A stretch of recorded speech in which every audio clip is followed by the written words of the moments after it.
This podcast is a proud member of the UUOP network.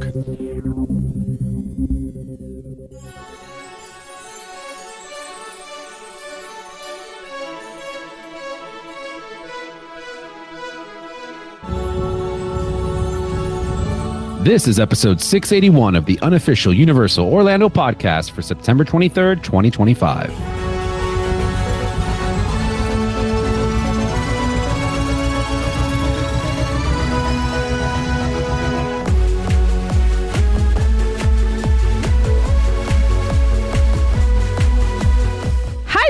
The crew and I are really stoked about having the opportunity to make this podcast with you. We've got 3 things to do before we can roll the recorder. First, you need to pick your soundtrack. Second, Tracy will show you how to get strapped safely into the vehicle. And third, we'll show you how to rip your soundtrack into the ride vehicle. Once those things are done, it'll be lights, camera, action!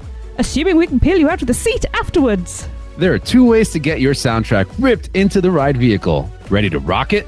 First way, don't do anything. Just climb in, sit back, and hold on tight. I'll pick for you. Hit nothing and I'll pick for you. Is there an echo in here? Is there an echo in here? Just ignore him. I do. Second way, hit the button for the style of music you want. When the 6 songs appear on the screen, touch the one you want and you're done. Got it? Let's get ready to rip, ride, rocket. Dude, this is going to be awesome. As you make your way over to us, check out these tracks and see what you want. Hey everybody, I am here with Tracy and Lee. I mean, we'll discuss it more later, but it's interesting how we talked about, like, Asta is such a word that's associated with Rip, Ride, Rocket, and yet it doesn't appear in that Q video spiel at all. And everybody's going to be screaming like we are. No, it does. As I said, I transcribed that whole bit from the actual Q video that is on YouTube. Source video as well, not even taken from the Q ride itself. It's source video. Hang on, where did they record me and Chris? Yeah, I think maybe we jumped multiverses back in like 2020. So that Asta was from a different timeline. Yep. And now we're here. So, but anyways, let's get into it. It is time to pay tribute to another Universal Orlando attraction that recently shuffled off the theme park coil. Hollywood Rip Ride Rockit. Now, before we get into our discussion, here's a quick overview of the attraction and its history. And then Lee and I also talked to former Rockit Team member Jeremy, which was a lot of fun. It really was. So yes, of course, Hollywood Rip Ride Rockit soft opened in the New York area of all places, by the way. I would like to point out Hollywood Rip Ride Rockit opened in the New York area of Universal Studios, Florida, back on August 16th, 2009, and then officially opened 3 days later on August 19th. The attraction was built by Morrison and used their X-Car coaster design. It had a track length of 3,800 feet, a top height of 167 feet, reached a top speed of 65 miles an hour and lasted 1 minute and 39 seconds. That's what she said. Someone had to say it. The coaster featured a 167-foot vertical chain lift, a 103-foot wide non-inverting loop, nicknamed the Double Take, passed through a hole in the firehouse wall and entered a left-hand upward helix nicknamed the treble clef, which resembles the music symbol of the same name when viewed from above. Yeah. The jump cut, which was a section of a quick left, then right, then left turns. The biggest feature of the attraction was being able to pick your own soundtrack, as well as purchasing the accompanying ride video, if it worked. Or if you were prepared to pay the extortionate price for it. That too. Once through the queue and onto the vehicle, you had about 10 seconds to pick your ride song from the touchscreen in the lap restraint. You could choose from classic rock and metal, pop, disco, country, rap, hip-hop, and club electronica. What's the difference between rap and hip-hop? I used to be a big rap fan, and I still don't actually know what the difference is. I don't know. Mentally know, like if you put 2 songs in front of me, I can tell you. But I think hip hop's a little more sort of melodic, whereas rap's more sort of lyric-y. I think of that Bob's Burger video. Yeah, I don't when know. They're doing the hip hop dance tutorial. Each genre originally featured a choice of 6 songs, but was pared back to 1 song each genre in 2024, and those were for rock we had Welcome to the Black Parade by My Chemical Romance, dance was Waterloo by ABBA to stretch, country was Man, I Feel Like a Woman by Shania Twain, hip-hop was Humble by Kendrick Lamar, and finally electronic was Sandstorm by Darude. Wow. I'd be going between rock and electronic at that point, thank you. I was doing country all day. I know you were. I found the difference. Hip-hop is a broad cultural movement, while rap is the musical component within that culture. Oh. So hip hop I'm not encompasses wiser. DJing, breakdancing, graffiti art, in addition to MCing or rapping, which is the rhythmic recitation of lyrics. Therefore, all rap is part of hip hop, but not all hip hop is rap. Oh. Thus endeth today's lesson. The ride also featured a secret track list that could only be found online and featured songs like Immigrant Song by Led Zeppelin, Blowed On by Modest Mouse, Lose Yourself by Eminem, and Moving Right Along and Rainbow Connection by The Muppets. I never got the secret song. To the one time I thought, I think I know a number and I'm going to do it, and I got the thing up and I couldn't remember the number and I just ended up getting a random song. Immigrant Song's a good one, and Lose Yourself would have been really good on There's that. some really good tracks on there, actually. I loved the Rainbow Connection for some reason. It was a very relaxing ride when you did that. Interesting. We'll discuss more later. Okay. Yo deseo ir a México.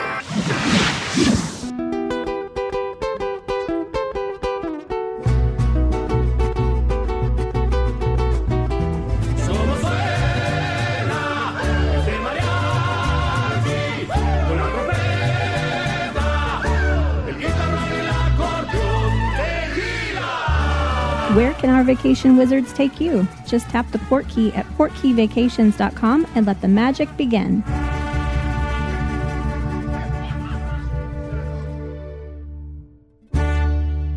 Well, Lee, it's over to you to introduce our guest. Tracy, go and put your feet up. I will indeed. Thanks, Chris. So moving on, as we always do on these tribute episodes, we like to talk to someone who had some input into the attraction itself, and this episode is no different. So I would like to welcome onto the podcast Jeremy Lyons, who is a former Rip Ride Rockit team member. Jeremy, thanks for taking time to come and talk to us on the podcast about your time at Rip Ride Rockit. Thanks for having me. It's great being here. Yeah, we're very excited to have you here. Yeah, like I said, we've been talking off air, and like I say, we love the theme park nerds in us, love talking to people who have an input into the attractions that we love. And I know, Jeremy, you kind of talked about it a little bit before we started recording, that working the parks has kind of turned you off the parks a little bit. I don't know, like if it turned me off. I'd spent less time there for sure. Okay. Changes the way you see them. Yeah. Yeah, exactly. Definitely changes. It does. The magic is totally different. Yes, I agree with that, because that's where I was going to go. Like, I worried. We started this podcast in 2011 and we didn't go on our first trip to Universal. And like, we'd been before, so our first trip after starting the podcast was 2013. So we had 2 years of talking to people who worked in the parks and sort of pulling the curtain back. And I was worried that it was going to spoil that magic. And exactly what you've just said, it didn't. It just enhanced it so much more. Oh yeah, definitely. I love seeing how things are done behind the scenes. In fact, one of my favorite things in the parks, just in general, is seeing what in my head I call like wow factors, and it's things like the launch at Revenge of the Mummy, or the motors at Tower of Terror. Seeing the size and the scale of those motors, or even like a Jungle Cruise boat being lifted out of the water, and seeing like how all that machinery, not machinery at that point, but like how it works and how it runs. Or Rockit, seeing the technical side of that system. I absolutely love it. Yeah. You're in good company. Yeah. I still delve into Forbidden Journey, and I still don't really understand how that carousel thing works in that. It boggles my mind. It's amazing. I'll explain it to you another time. Now, Jeremy, before we get into it, can you just give our listeners a brief history of yourself? Like, when I talk about that, I mean when it comes to the theme parks, and specifically Universal Orlando, as a guest and then also as a team member prior and post working on Rip Ride. Yeah, I did not grow up going to Universal at all. I've never even stepped foot in the state of Florida as a kid. My first introduction to the parks was when I moved down to Florida for the Disney College program. But funny enough, the week before doing the college program, my family and we went to Islands of Adventure just to do something different. And I remember riding Dueling Dragons for the first time. And I remember standing in the exit side of Dueling Dragons, watching like the near misses of the coaster. And I also remember the Florida weather for the first time. So that was a thing. Oh, yeah. But when I was working at Jungle Cruise at Disney, I interviewed with Universal. And they asked me if I'd ever heard of a ride called Revenge of the Mummy. It was very new at the time. And then they tried explaining to me for like 2 minutes. I walked out of the interview thinking, what did I just get myself into? But then I started at Universal and went through Mummy. I was an attraction attendant there. I ended up working in the control booth at Mummy. I ended up training team members in both as attendants and control booth operators at Revenge of the Mummy. Went over to Men in Black. Nice. Worked at Men in Black for a little bit. Oh. All three, same thing, attendant, control booth operator training. I was part of the first team that brought How the Grinch Stole Christmas into the soundstage. Nice. So trying to figure out that entire operation, how that works. And then I went over to Rockit. After Rockit, I moved on from Rockit to become a lead at Terminator. And I spent the rest of my time at Universal at Terminator. And then I moved into a boring career in IT. Boring compared to the parks, at least. Yes. When it comes to Universal attractions, then some pretty big hitters there, let's be honest. Yeah, there's these top 5, basically. If you haven't worked on Fast and Furious, you would have hit all of them. Shut your face. No, I wasn't at Fast. I did get fully trained at Dragon Challenge, though. Okay. Yeah, that was a experience. Yeah, and I mean, pulling back the curtain, obviously it was because a mutual friend of ours that we had you on this show that you met while being on the Mummy, Michael Mangione, who we've had on the show to talk about his book about Revenge of the Mummy, which is such a good book. I'll give that book a plug. The third unit, it's on my desk right now. It's so good. It's so good. And then Poseidon's Fury worked on that as well. So yeah, it was through him that we got put in touch with you. So yeah, cool. So you said you started off at Mummy, then went to Men in Black. So what was the reason that you transferred? Because I always wonder like how it works of like, were you headhunted? Did you get bored? And like, I've had enough now. I need to go and do something else. How does that transition from one attraction to so basically, how did you go from Men in Black to Rip Ride Rockit? So I mean, even when I was at Mummy, there were like rumors about Rockit being a thing. And I remember walking around the New York area, checking out the footers for where they were pouring the footers for the supports and everything. And then I decided to move on from Mummy, just looking for a different challenge. I went over to Men in Black. And then at Men in Black, I remember seeing construction for Rockit go vertical, like them actually putting the lift in place and all the track. And it was just such an exciting thing. I knew I wanted to be a part of it then. And I don't remember why I didn't transfer to be part of the opening team, but I did go over like a month after it started loading guests onto the attraction. I won't say opening, but loading guests. Yeah, because it's weird. I know like our third trip, we came over in November 2009 and it had only been open a few months at that point. And I'm so like we came over in May and I desperately wanted to ride it in May, knowing it was closing down. So I would be able to say I rode it opening year and closing year. And I got down to our last day and I went over. I was like, Tracy won't ride it. She's like, I'm done with Rip Ride Rockit. I've had my last ride on it. I'm quite happy now. I'm like, fair enough. I'll run over. I'll go on single rider line it. Jump on. I'll be back in 10 minutes. So it was like a 50-minute wait standby. I run over. Single rider line's closed. I'm like, oh well. So I didn't get to do it. Yeah, it's such an interesting like attraction and how it came out and how it opened, because it opened with just stationary mode, so the walkways weren't moving or anything like that, and the nets weren't even up, the loose article nets and everything like that. I came over in that kind of stage, so it was very fresh. I was over there at that point when you were riding, when you rode it for the first time. Oh, so weird. We very well may have met before. So, just give him a high five. Yeah, it's weird, isn't it? It's so strange when you think back to like now doing this and the amount of people that we've come into contact who potentially would have been working at Universal Orlando before we knew who they were. It's crazy. So what were your roles there then, Jeremy? Same as the other attractions. I started off as an attendant. It takes a few months for people when they get trained at an attraction to kind of feel the overall vibe of the attraction and kind of understand the flow and actually just start to be decent at what they're doing and not super slow like any job really. And then I ended up getting trained in the control booth. Nice. Spent a lot of time in that control booth, and then after that training people both as attendants and in the control booth. I gotta ask. So control booth. Yes. We don't get a lot of people that are in control booths, at least not to my memory. No. So what all goes on in there, right? Because every time I see it, it's always dark, right? Yeah, Usually dark. You can't see it. You guys always look like, you remember Inspector Gadget? Yes. Remember Dr. Claw? The villain? Yeah, that's what I think of when I think of the attendants working or the people that work inside the operator booth, right? So but I didn't have a cat up there. But you had the metal hand. This is not where I expected this cat to go. Like responsibilities, I guess, or like what things are emergencies or anything that not emergencies, maybe that's not the place to take this. We'll but, get there. There will be a question that will come up about emergencies. There is something I do want to bring I saw up. that later. Yes, I want to talk about that in detail. But yeah, what would happen in there? So in the control booth, every booth at every single attraction is completely different. A lot of them are just monitoring and then making sure things don't happen. And then when they do, being able to respond to them accordingly. Rockets was actually pretty involved and engaged. Something like Revenge of the Mummy, if all the guests put their lap bars down and you need to, for whatever reason, the guest needs to reseat themselves and you have to pop lap bars up, Revenge of the Mummy, you can do that straight from the platform. Rockit is from the control booth. So in Rockit, you're constantly monitoring because that train is moving through the walkway. It's got different zones or blocks, is the coaster term, within the station. And so you're constantly waiting and hovering your fingers over buttons to make sure that you're popping the lap bars for the right zone or block that the coaster's in. Yeah.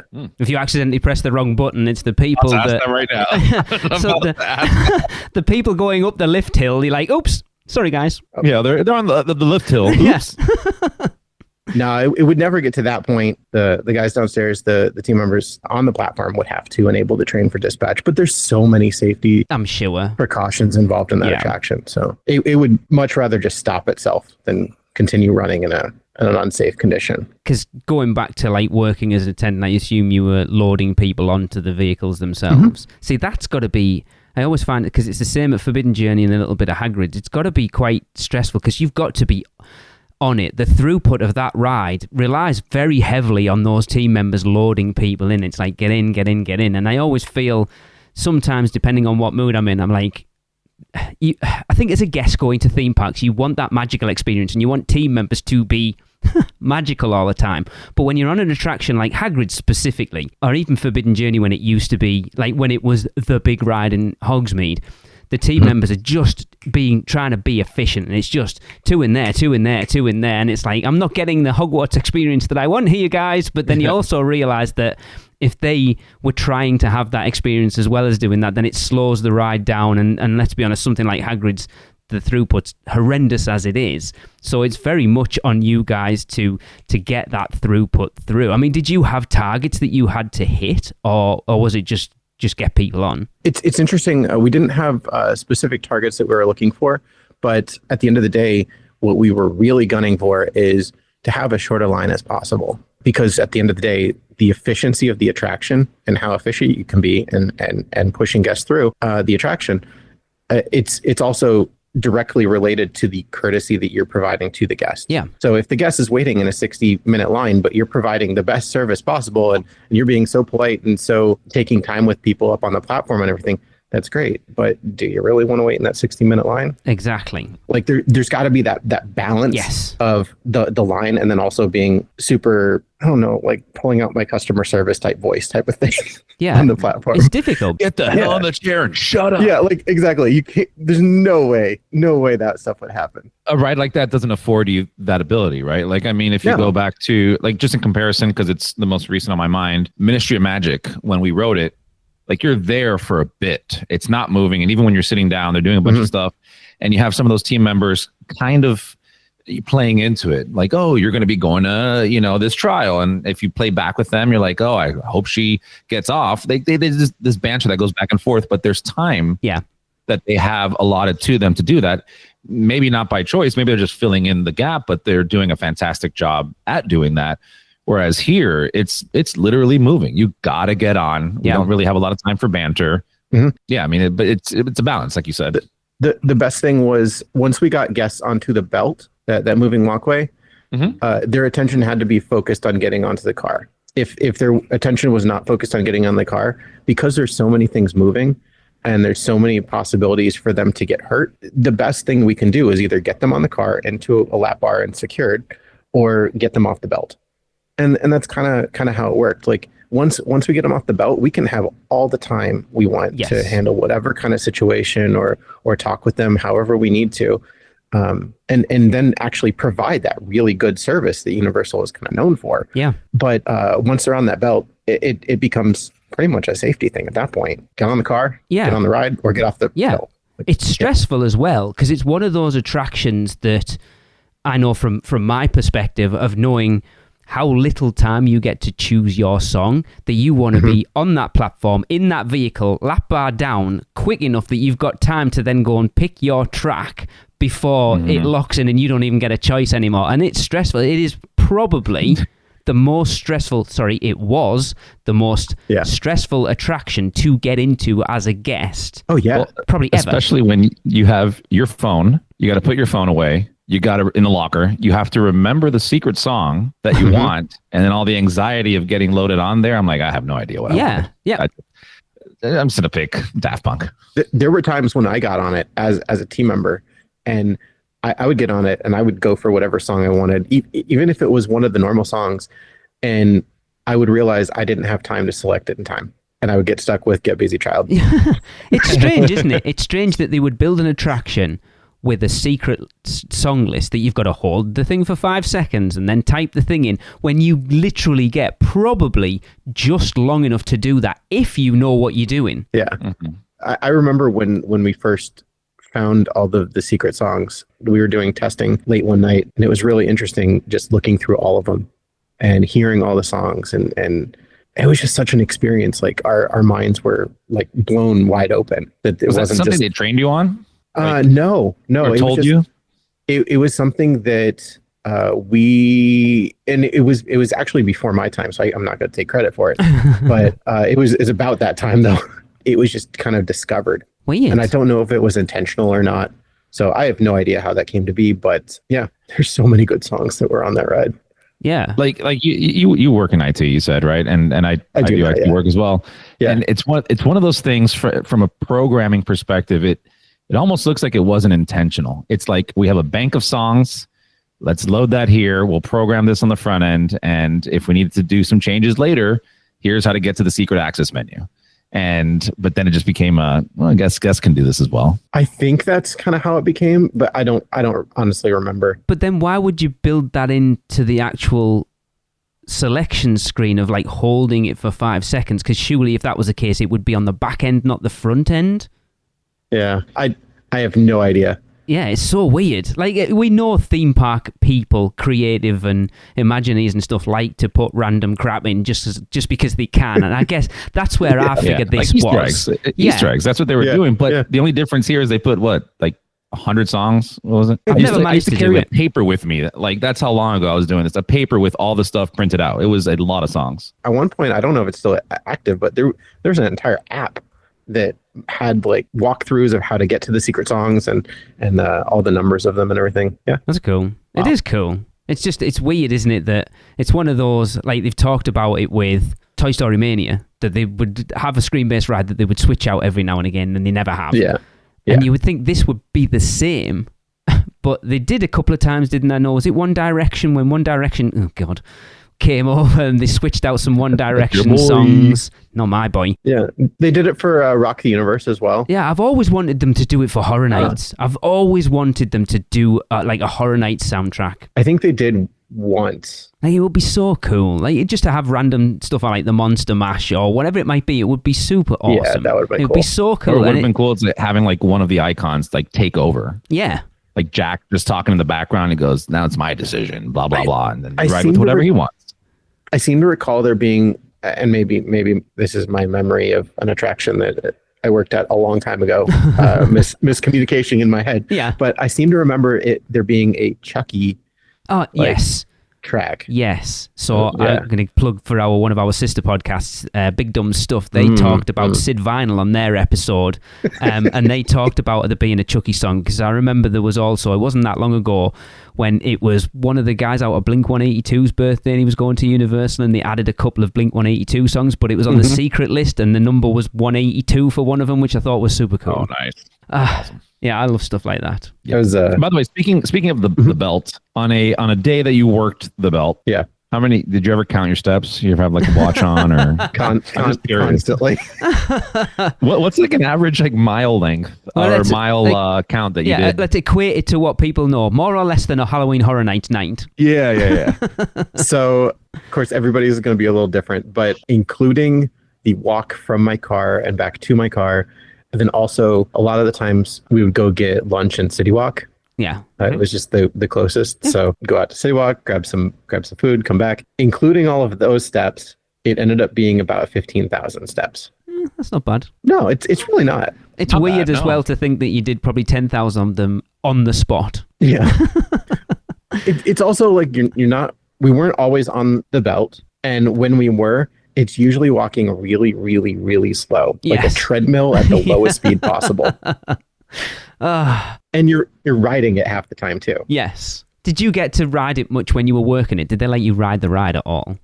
Like Yeah. test Oh, it yeah, out in yeah. the morning? Yeah, we would ride constantly to if a guest came back and said there was no audio on a seat, excuse for a ride through. Awesome. Because of course It you was- have to it go and was- test it. More efficient for us to ride it without audio and verify or not. So Interesting. Were you guys as excited as I want to compare it to the Mummy, right? Mhm. So when we did one of the Mummy tours, and this is not during a VIP or RIP, it's just a regular, hey, can somebody do the Mummy tour? They got somebody to ride, to take us through the whole thing.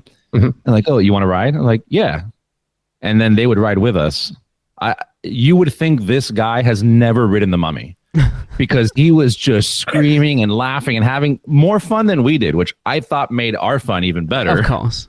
And this guy was just having so much fun. I'm like, is this your first time? He goes, no, I just really love this ride. I'm like, all right, fair enough. yeah, same thing. I was the same thing riding Rocket that I was Mummy too. That's awesome. Same with Men in Black. Oh, yeah. So we alluded to this a little bit earlier on.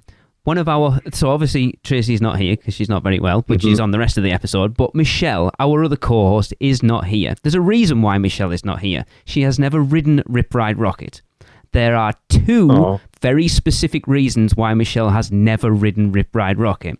One is that vertical lift hill. She hates it with a passion, will not ride it. The second one is for the amount of times going up that vertical lift hill that ride vehicles seem to get stuck at the top. So Okay. in your time there, I don't want to get anyone into trouble or delve too far into things that we probably shouldn't be, but how it seems to happen more. Michelle always says it happens more than it should. And if I got stuck at the top of that lift hill, you would have to pry my dead body out of that coaster. How often did it happen? And what was the protocol of getting people out of it? The short answer is not very often. Yeah, I didn't think it was. Pretty much you only heard about ride. And this goes for any theme park attraction. You only hear about the ride breaking down when somebody calls 911 or the news picks it up. Like that's it. The rides stopping, and I'm going to go so far as saying this is not a Universal specific thing. That is not a Disney specific thing. It's not a Six Flags thing. Any theme park attraction that's constantly operating like that is going to stop at some point. Yes. That's just the nature of it. Yeah. And you never hear about them because it's just a part of that attraction's life cycle and a part of its operations. So it's not a bad thing when it stops. It's actually a very good thing because it gives us an opportunity to figure out what happened. Yes. And most of the time it's because vehicles got too close. So the ride did the safest thing. So for instance, vehicle stopping on the lift. If you've got a vehicle that can't clear the first block break, which is like is the really tall one over by Twister, now Fallon. Yeah. It's not going to push the vehicle over the lift because there's no place for it to go. No, yeah, that makes sense. Yeah. That's the safety thing. That makes sense. Yeah, absolutely. Exactly. So if you go a step further, the vehicle on block 1, if that can't go to block 2 because there's a vehicle there already, it's going to stop. If the vehicle on block 2 can't go to block 3, it's going to stop, so on and so forth. So if you have a vehicle that stops in the station, or entering the station, I should say, and you've got 6 trains that you are running, it's going to back all the way up. Yeah. It's the safer thing for it to happen. And then obviously the easiest thing is figure out what caused the backup and get things moving again. I always remember there being a story about a woman on Forbidden Journey, we're going back there again, probably 10 years ago now, of getting stuck on that at a point. I think it was near the Whomping Willow. And there's been a huge debate about Forbidden Journey for the longest time that you go upside down on it. It's like, you don't, but whatever. This woman got stuck at that point and rang the police. And I'm like, you're in a theme park. What the hell do you think the police are going to do first off? Like, 911, police, please. I'm stuck near the Whomping Willow. Can you help me? It's like, what? It's just bizarre, and it's like those bigger ones. Like you say, I mean, there's been quite a few stories of Rockit getting stuck at the top of that lift hill, but for hours, that's the thing. You hear about those ones, they get stuck there for hours. Yeah, look, I'm not going to lie here. I am a huge Rip Ride Rockit fan. It's honestly was one of my favorite coasters there. I know what it was something just so, and this sounds very weird. It's like very smooth about that ride. Like I thought it was. Some people say it's not. Like it jerks you around too much. I loved it. I thought it was fantastic as a ride in general. Did it for years. Towards its later end, and I guess as I got older, and the only reason why I say that's because I can't ride as many coasters and do back-to-backs as I used to. I just kind of get a little sick. But I did see it at least 2 or 3 times on my park trips there that it got stuck, to the point that, you know, and that could be I just got really lucky to be in the park when it did get stuck on the hill, and not like for a long period of time. I just see the actual cart stopped in position. I remember, I forgot the last one where we were gonna go ride it. I think I was with Alexa, and when we were walking towards it, we were talking, and I look at it, and the cart is stuck. And I had to distract her so that she didn't see it, because they got it moving like a few minutes later. And I just did a whole distraction thing, and then it's moving. Okay, cool. Let's go ride it right now. And I know if she would have seen that, she would have never gotten on that, that trip.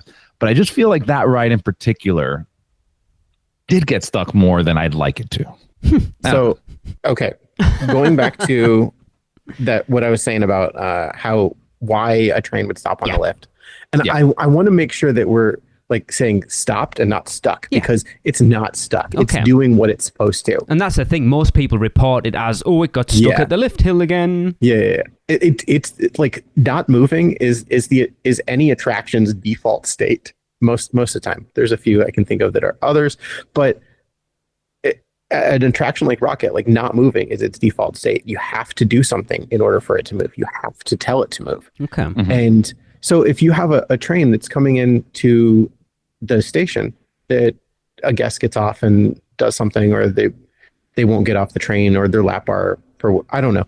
There's so many scenarios here. That's going to back up the entire attraction. And because I'm guessing it's going to take, you have to resolve this, whatever the guest challenge was in the station. And then you have to wait, I think it was like 159 seconds for the trains to actually cycle themselves. Yeah.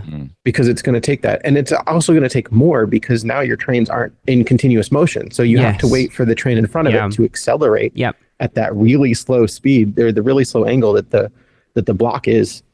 So it's going to take longer. A normal ride cycle is 159 seconds. This is going to take minutes. And all of that while you're waiting on the lift.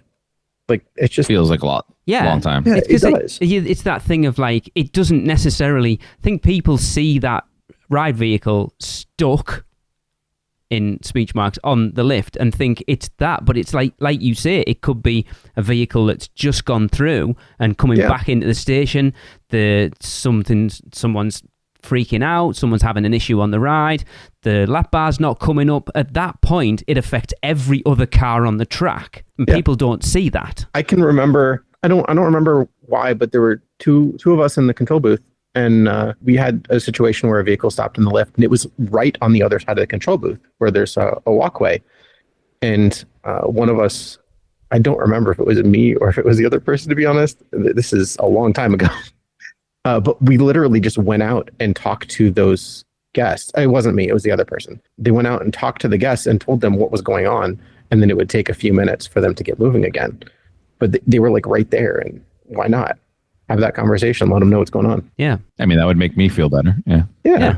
You want to feel safe. Like, rides do break down, but then also they do stop for a reason. Yeah, exactly. I would much rather it stop than continue running. Agreed. Oh, 100%. Yeah. I mean, just to go along with that, there was a time, and Lee, you know about this, where we were riding the Mummy and our cart got stuck or stopped. Oh, yes. For a very long period of time inside of the fake stop on the scene 6, the fire ceiling. The fire room, right? Where kind of sucked because it was very hot in there. And if you're there for a few minutes, which we were, but the thing that freaked us out, it wasn't getting stopped in there. I'm like, I know the fire's not going to fall and hit us, we kept on hearing the carts running on the track. And our biggest fear was like, dude, we're going to get rear-ended by a cart so bad. Never happened, but it was one of those things where like, yeah, if we knew like, okay, everything's quiet, everything's stopped, or somebody's like over the speaker, hey, this is okay, this is not an emergency, it would have made us feel better.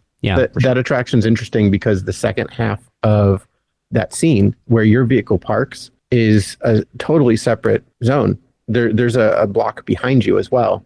So even a car that had just launched can still park right behind you. It is a very abrupt stop.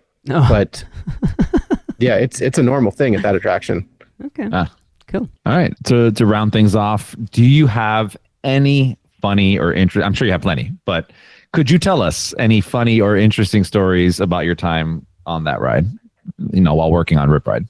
That attraction gave me so many stories, many of which I probably cannot tell here. But, Keep that behind the scenes. You need to speak to Michael and get a book going. Yeah, exactly. There's a lot of stories in that book that I was a part of. So. But no, I think my favorite memory from Rockit was the fact that it's such a shared responsibility attraction, meaning it's not like Jungle where I was driving a boat myself. It's not like Tower where I was dispatching elevators myself. It's everybody on that platform is working towards the exact same thing, which is a lot of the attractions at Universal. But you're also wearing these headsets too. And so you're constantly having conversations with everybody else that you're working with while you're working. And you're constantly trying to address all these scenarios and situations that are happening. And even when something happens, you're able to rely on everybody else on the platform at the exact same time.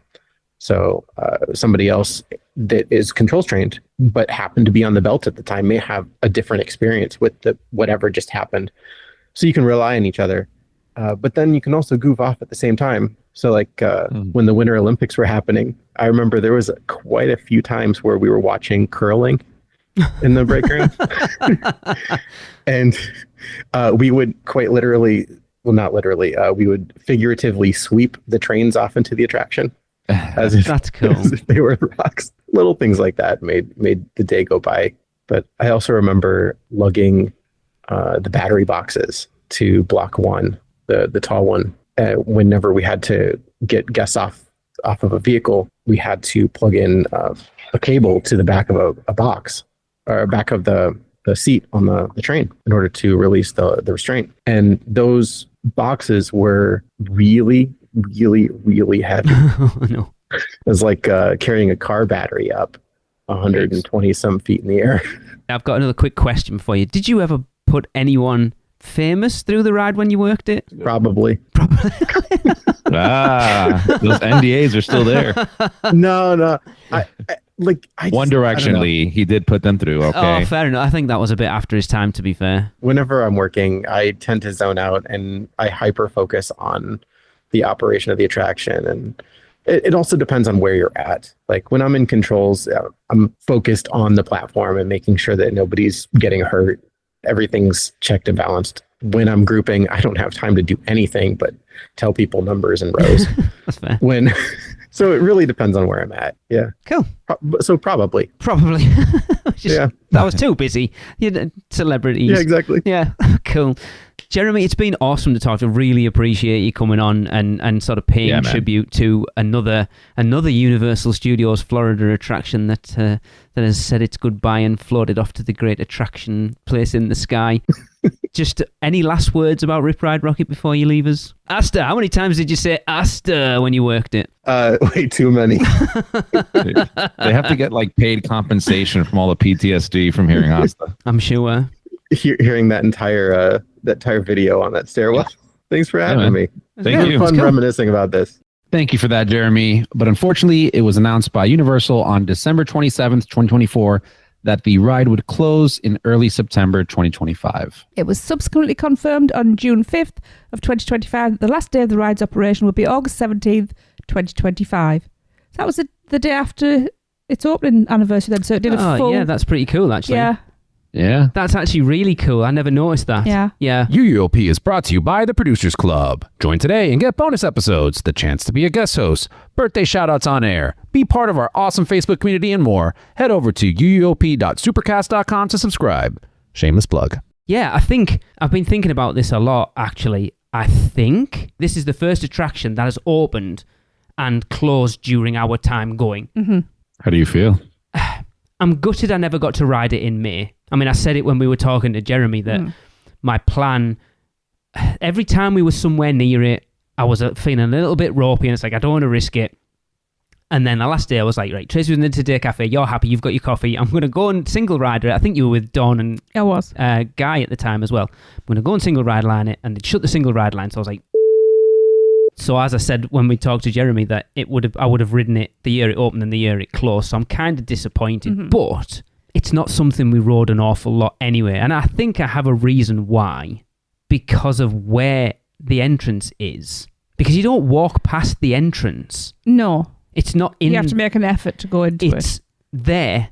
You walk past and you have to go down there to it. So it's not like... I know you're not going to miss it because it's a big coaster at the side, but it's not like you walk past the entrance to the Mummy and think, oh, we'll jump in the Mummy, because it's not... The entrance sign isn't there. It's down a path. Does that make sense? Yes. Yeah. I mean, I get that. But I mean, if you really just want to go, you would go. I think that, like, for me at least, it was different reasons why. I mean, I've been to the park, forever, and I didn't ride it as much as I should have ridden it, even though I loved that ride to death. But it was one of those, for me, it was, the wait times were always high. Because remember, we always go on weekends, and for the most part, it has tons of delays, breaks. Let's not say breakdown. It has tons of delays, right? Yeah. It does not break down, as we found that out. Yeah. Yeah. I think we've ranked this ride already. The queue, not great. No. So it's something where it's like, it's got to be a short wait, and that just didn't happen very often.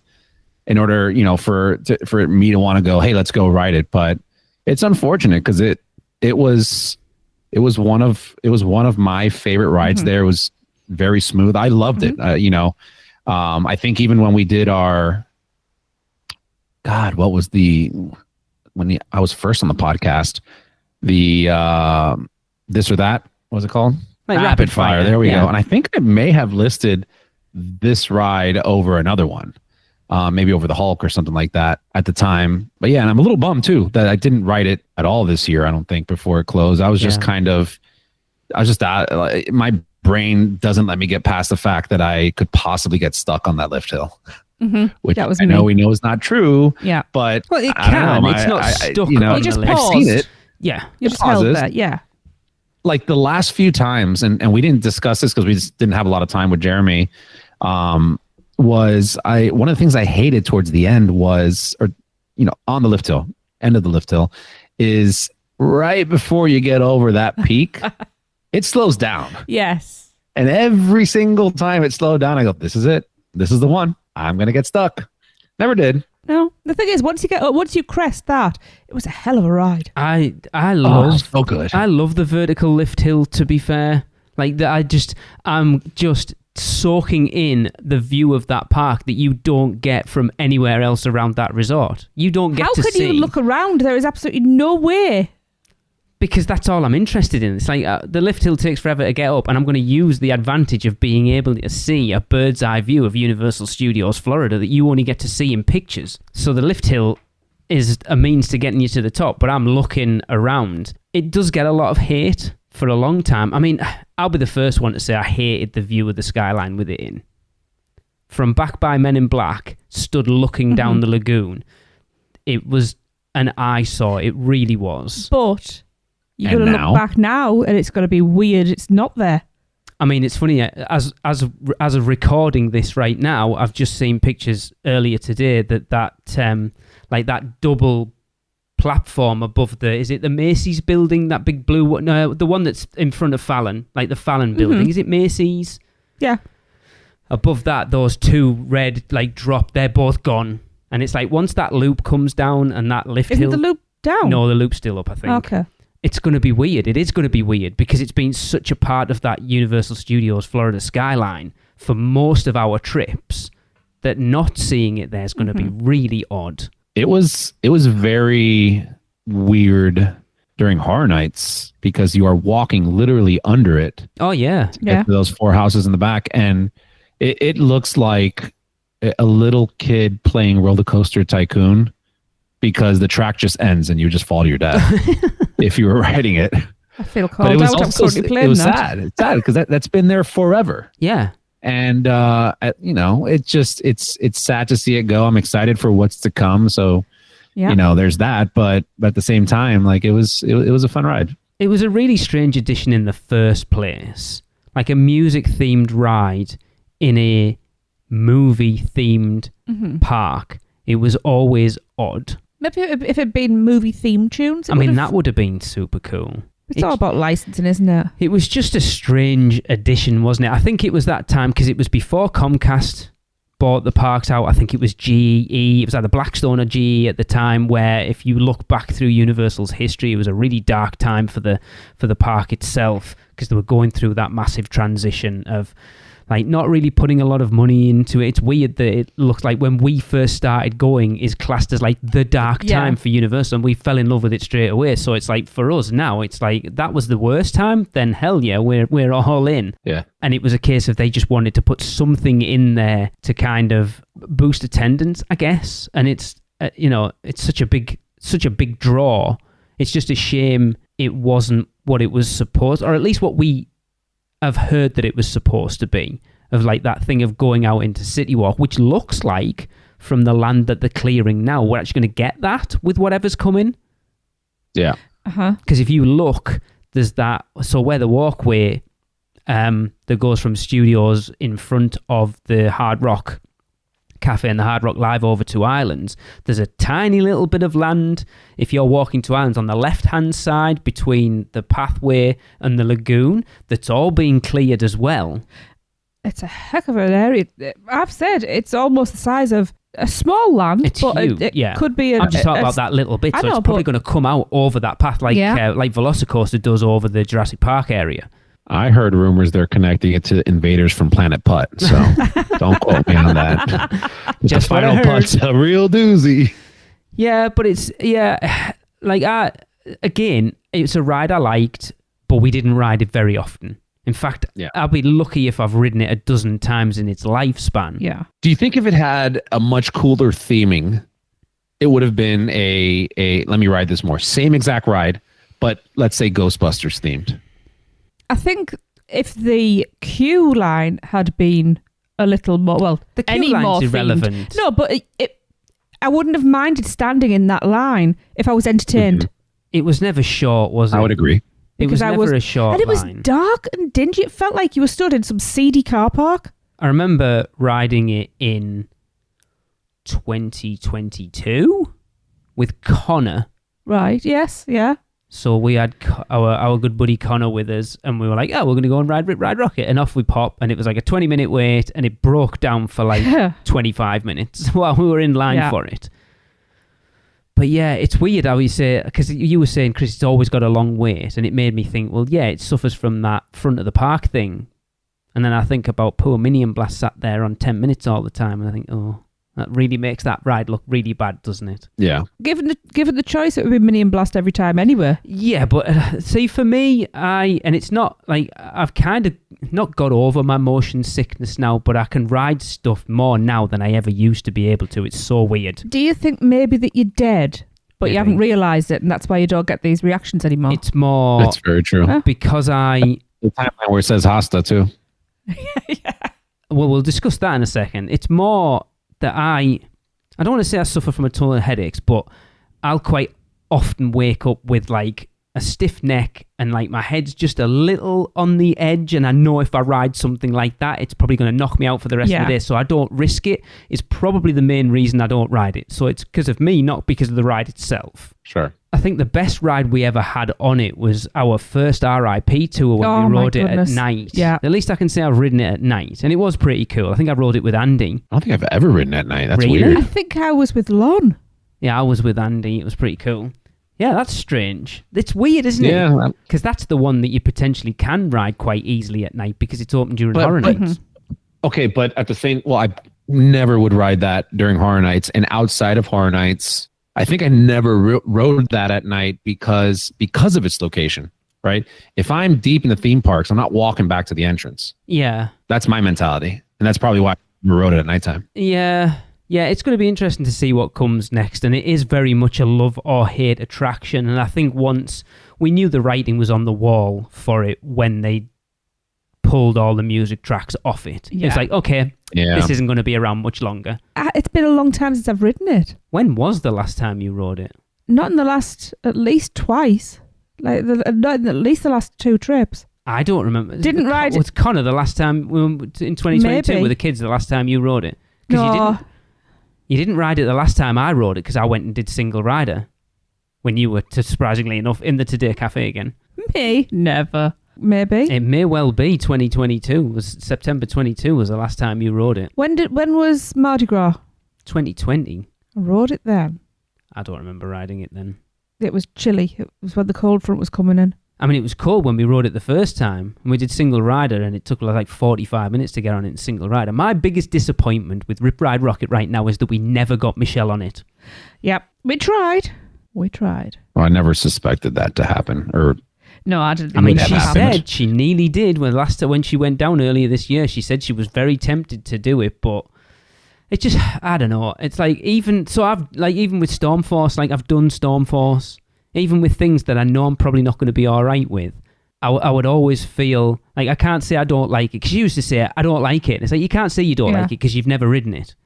So even we were talking about it at work the other day, Mission Space at Epcot. I am so claustrophobic. Mm-hmm. Like so claustrophobic, and I freaked out the one and only time I've ever ridden that, but I've ridden it. So like I know what it's like. The fact that she would never get on it, and as Jeremy told us, Chris, it never stopped at the top of that lift hill that often. Yeah. I never actually ever saw it No, stop. we never.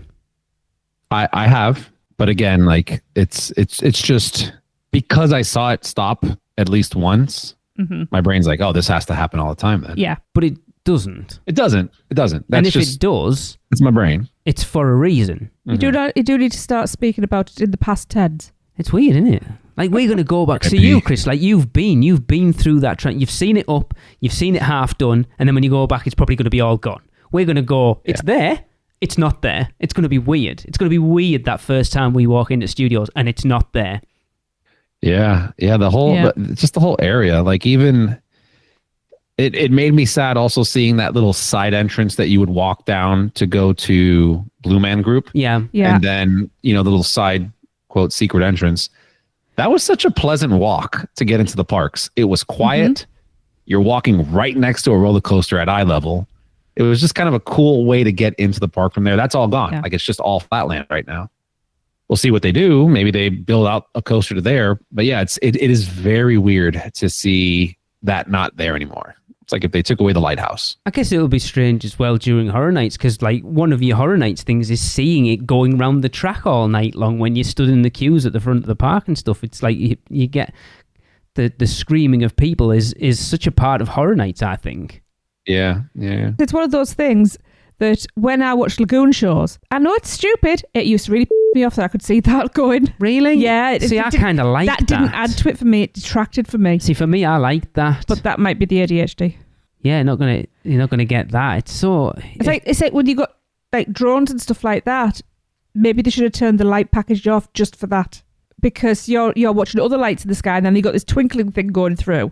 And it's kind of like they're not going to turn, mind you, and do it in the dark, like in the total dark. Like those lights aren't lighting up anything for you; they're projecting outwards. Stardust Races. There we go. I couldn't think of it. I would agree with all those points. It's the light at the end of the tunnel is that we already know there is a new coaster that's being put in there. Yes, that will be themed to a property. Period. Right. I mean, we don't know that. We don't know. It will be themed to a property. We don't know it's going to be a coaster. We don't know anything officially. Officially, we don't. But there was also a churro stand there that you could ride a virtual version of it online. That doesn't make it true. I mean, it's going to be a coaster. We don't know anything for definite, but what else are they going to put in there, really? If you look at the land they're clearing, it's going to be. And it's pretty obvious it's probably going to be some version of the Fast and Furious coaster that's over in Hollywood. It makes perfect sense. It would be really cool. And now we're getting it during a time you know, like you mentioned before, when this was built back in 2009, when it was the dark ages of Universal-ish, right?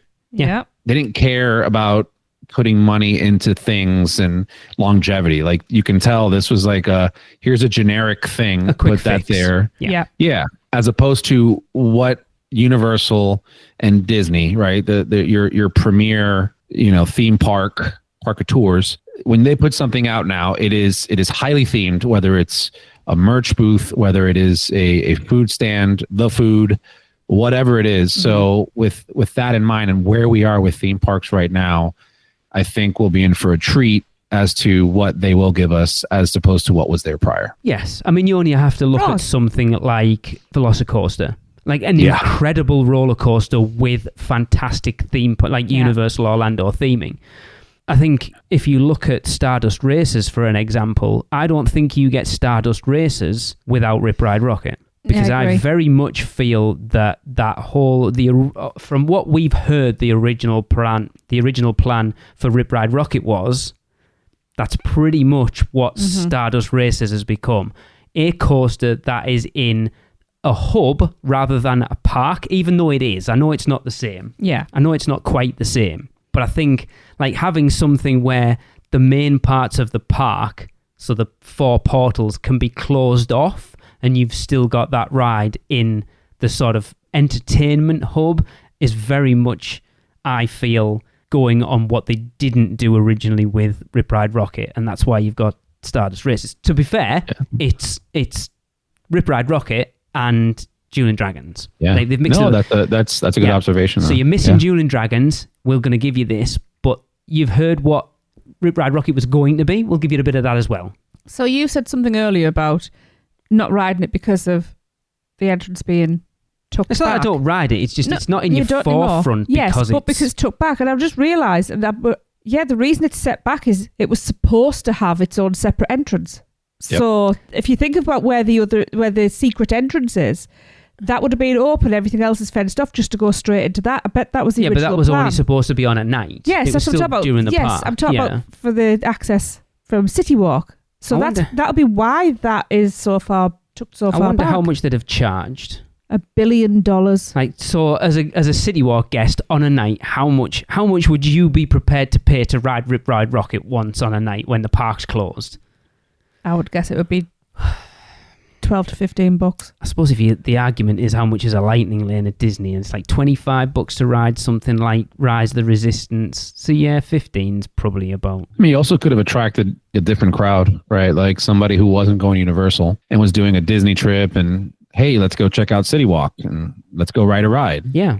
Same way you would do like the balloon lift over at Disney Springs.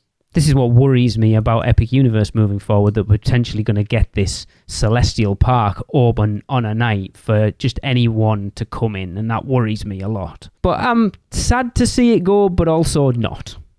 I'm excited to see what comes next. Things have to keep moving and evolving, otherwise it just becomes still. Yeah. So and it was the most logical one to remove.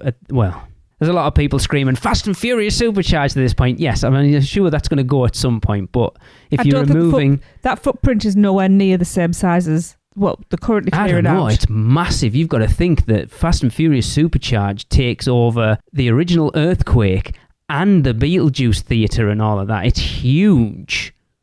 Yeah, but it's still very compact when you know how it works and how it's basically just on a... No, but I'm not talking about for a coaster. I mean, just to replace something, to put something new in. Mm-hmm. But what I'm saying is, like, you wouldn't have something as spectacular because there isn't the footage.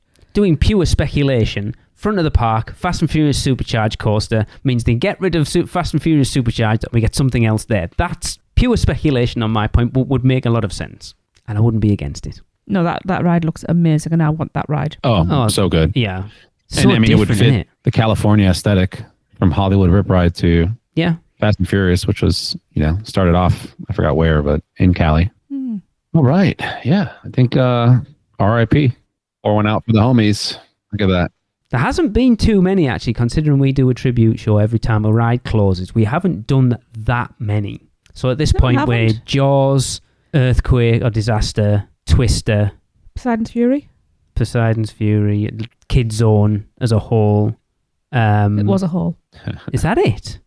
Oh, Shrek 4D. Oh yeah, I forgot about that. Terminator 2.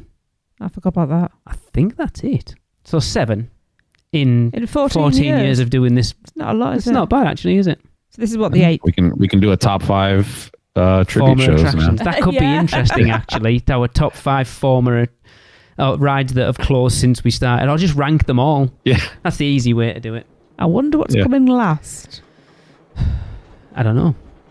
All right. Well, that is going to wrap up the podcast. Now, don't forget, we want you to rate the Freeze Ray Pops and send in your recordings, as well as sending us your How Bad is Fast and Furious Supercharged jokes. Also, don't forget to send in your HHN 34 house rankings from 10 to 1. You can send all of that to us at podcast@uuopodcast.com. See you next week.